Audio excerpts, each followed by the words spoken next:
और बिहार में बक्सर एक सर्वश्रेष्ठ जगह है जी। जहाँ प्रभु श्री राम ने आके ज्ञान अर्जित किया, महर्षि विश्वामित्र जी ने तपस्या किया। गंगा मैया बिहार में जब आती हैं तो सबसे पहले बक्सर का ही पांव पखारती हैं। आनंद मिश्रा जी ने जब कहा कि हमसे भूल हो गई, गलती हो गई, उन्होंने इस गलती को स्वीकार किया। तो गलती स्वीकार किया तो पार्टी ने उन्हें बड़ा मौका दिया। बक्सर की भी चिंता हम करते रहते हैं, क्योंकि वहाँ के लोगों ने भी 4,09,000 लोगों ने वोट दिया, तो उस जिम्मेवारी से हम भाग नहीं सकते। एम्स के लेके थोड़ा सा हमारे नहीं, कोई एम्स कभी किसी जिला में हुआ ही नहीं है। कोई बक्सर का नाम चेंज होने वाला नहीं, आप निश्चिंत रहिए। नमस्कार, अभी हम लोग आ गए हैं पटना, और पटना में हमारे साथ आज मिले हैं बहुत भाग्य से मिथिलेश तिवारी जी, जो कि बक्सर लोकसभा क्षेत्र का 24 में प्रत्याशी रहे हैं और बैकुंठपुर से अभी विधायक, बीजेपी का पार्टी से विधायक हैं, और यहाँ पर अपने आवास पर आए हैं। कुछ बातचीत करेंगे बक्सर के जनता के लिए खासकर। मिथिलेश तिवारी जी, पहले आपको हमारे चैनल में स्वागत है। कैसे हैं आप? बहुत अच्छे हैं, धन्यवाद आपको। आप अभी विधायकी जीत के आए हैं, लेकिन काफी बक्सर का लोग आपसे कुछ आस अलग लगाए हुए हैं, उनके लिए आप क्या कहेंगे? नहीं, बिल्कुल, हम लोग बिहार के लिए काम करते हैं और बिहार में बक्सर एक सर्वश्रेष्ठ जगह है जी। जहाँ प्रभु श्री राम ने आके ज्ञान अर्जित किया, महर्षि विश्वामित्र जी ने तपस्या किया। गंगा मैया बिहार में जब आती हैं तो सबसे पहले बक्सर का ही पांव पखारती हैं, और साथ में 52 भगवान का वो जन्मस्थली भी है। तो इस नाते बक्सर अपने आप में एक तीर्थ स्थल है। तो वहाँ के लिए जीवन में अगर कुछ आदमी करे तो अपना सौभाग्य समझता है। तो मैं भी प्रयास करते रहता हूँ, क्योंकि मुझे तो वहाँ 4,09,000 लोगों का आशीर्वाद भी मिला है।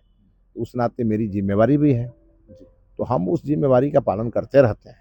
विधायक हम बैकुंठपुर के हैं, तो प्रथम जिम्मेवारी तो बैकुंठपुर की है, और उसके साथ साथ बक्सर की भी चिंता हम करते रहते हैं, क्योंकि वहाँ के लोगों ने भी 4,09,000 लोगों ने वोट दिया, तो उस जिम्मेवारी से हम भाग नहीं सकते। बाकी बहरहाल पार्टी के हम प्रदेश स्तर के कार्यकर्ता हैं, तो बिहार के 38 प्रशासनिक जिले में हम लोग जाते हैं, जो संभव होता है करते हैं और आगे करते रहेंगे।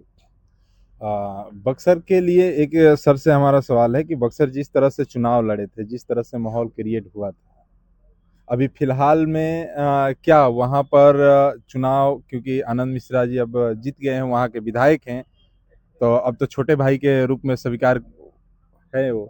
नहीं, वो पार्टी ने बैठ करके और सम्यक निर्णय लिया। सब लोगों ने मिल करके, आनंद मिश्रा जी ने जब कहा कि हमसे भूल हो गई, गलती हो गई, उन्होंने इस गलती को स्वीकार किया।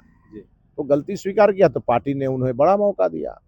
पार्टी ने मौका दिया, शायद ये गलती अगर वो एमपी चुनाव के समय स्वीकार कर लिए रहते तो शायद हो सकता है कि बक्सर में आज एमपी भी रहता, हो सकता है केंद्र में मंत्री भी रहता, लेकिन वो नहीं हो पाया। तो खैर, देर से ही सही, अगर उन्होंने इस बात को स्वीकार किया, वो हमसे उम्र में भी काफ़ी छोटे हैं और हमारे साथ विधानसभा में आए हैं जीत करके, और मैंने उनके शुभकामना भी दिया है। और इस बार बक्सर में जहां हमारा एक भी विधायक नहीं था, वहां हमारे 3 विधायक जीत के आए हैं। 2 तो प्रथम बार आए हैं, और एक माननीय विधायक संतोष निराला जी, जो पिछली सरकार में मंत्री भी थे, अच्छे आदमी हैं, वो भी जीत के आए हैं। राहुल जी भी बहुत आगे बढ़ने वाले व्यक्ति हैं, अच्छा काम करने वाले हैं। आनंद मिश्रा जी भी अब IPS रहे हैं, स्वाभाविक है कि बक्सर का वो विकास करेंगे, और इन लोगों को जो भी हमसे सहयोग चाहिए होगा वो हम देते रहेंगे, और सब मिलके बक्सर का विकास करेंगे। बक्सर के विकास के लिए एक चर्चा होता है कि भाई बक्सर का जो सम्मान गौरव है वो कहीं बिछड़ गया है, वो नहीं मिल पा रहा है, और वहाँ का विकास जो है कहीं ना कहीं गलियों में भटकते हुए नजर आता है। जिस समय चुनाव चल रहा था, काफी लोग कह रहे थे कि ये ऐसे है वैसे है, वहाँ का बीजेपी पर भी कुछ छिटाकशी होता है कि चौबे जी वहाँ से प्रत्याशी थे, अब वो और सब देखिए, पुरानी बातों को कुरेदने से कोई मतलब नहीं है। अब वहाँ नया लाइन खींचना है। एम्स के लेके थोड़ा सा नहीं, कोई एम्स कभी किसी जिला में हुआ ही नहीं है। एक पटना में एम्स हुआ है जो बन गया है, दूसरा एम्स दरभंगा में हुआ है, पता नहीं किसने चला दिया इसको। ये तो सुनने में बक्सर में कभी एम्स हुआ ही नहीं था, और कोई आदमी कुछ भी कह दे तो उसको सच नहीं मान लेना चाहिए। कोई बक्सर में न एम्स हुआ था और न चौबे जी एम्स भागलपुर लेके चले गए। ये विपक्ष के लोगों ने इसको हवा उठाया। चौबे जी बहुत बड़े नेता हैं, और चौबे जी का बहुत सम्मान आज भी हम करते हैं। अलग बात है कि उस समय चुनाव में चौबे जी मेरे साथ खड़े नहीं हुए, इसका हमको जीवन भर मलाल रहेगा। टिकट किसी को भी मिले पार्टी में जब हम हैं तो सबको एक साथ खड़ा होकर के और पार्टी के साथ खड़ा होकर के लड़ाई लड़ना चाहिए। जो उस समय कहीं ना कहीं ये चूक हो गई, और चूक हुई तो नुकसान बीजेपी को हो गया। अब आगे बीजेपी को कोई नुकसान ना हो, अब बीजेपी का नुकसान बिहार की जनता का नुकसान है, तो हम सब लोग इस काम में लगे रहते हैं। हमको पार्टी ने लोकसभा लड़ाया, इसके लिए पार्टी के केंद्रीय नेतृत्व, बिहार के नेतृत्व, सबको धन्यवाद।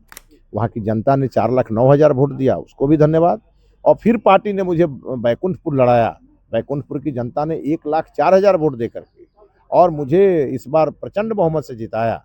मैं बैकुंठपुर का काम करूंगा और बक्सर के भी लोगों का सम्मान और बक्सर के लोगों का मदद जो होगा हम करते रहे। लेकिन अभी 29 का जो चुनाव आ रहा है उसमें बक्सर के काफी लोग आस लगाए बैठे हैं कि मिथिलेश तिवारी जी फिर से हमारा जो पिछला बार चूक हुआ है उस चीज के हम लोग सुधारेंगे और मिथिलेश तिवारी जी ही हमारा माने वहां से सांसद बनेंगे। देखिए, अब कोई अभी विषय है नहीं, हम बहुत कम वोटों से हारे थे। पार्टी अगली बार हमको किस भूमिका में पार्टी हमको लाएगी ये हमको भी नहीं मालूम, और पार्टी हम लोगों के लिए माँ है, जो पार्टी का इशारा होगा वो हम करेंगे।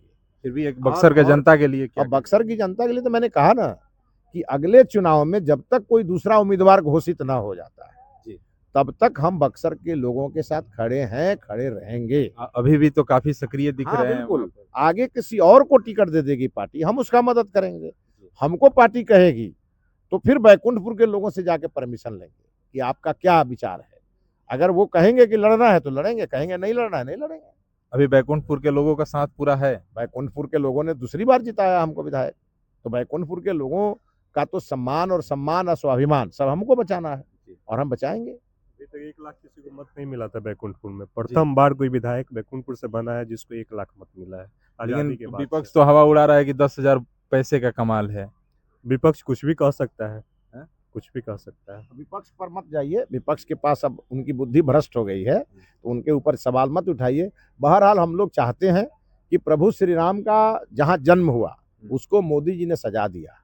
अब प्रभु श्री राम जहाँ शिक्षा लिए बक्सर, वो सजना चाहिए, और माता जानकी ने जहाँ जन्म लिया वो भी सज रहा है।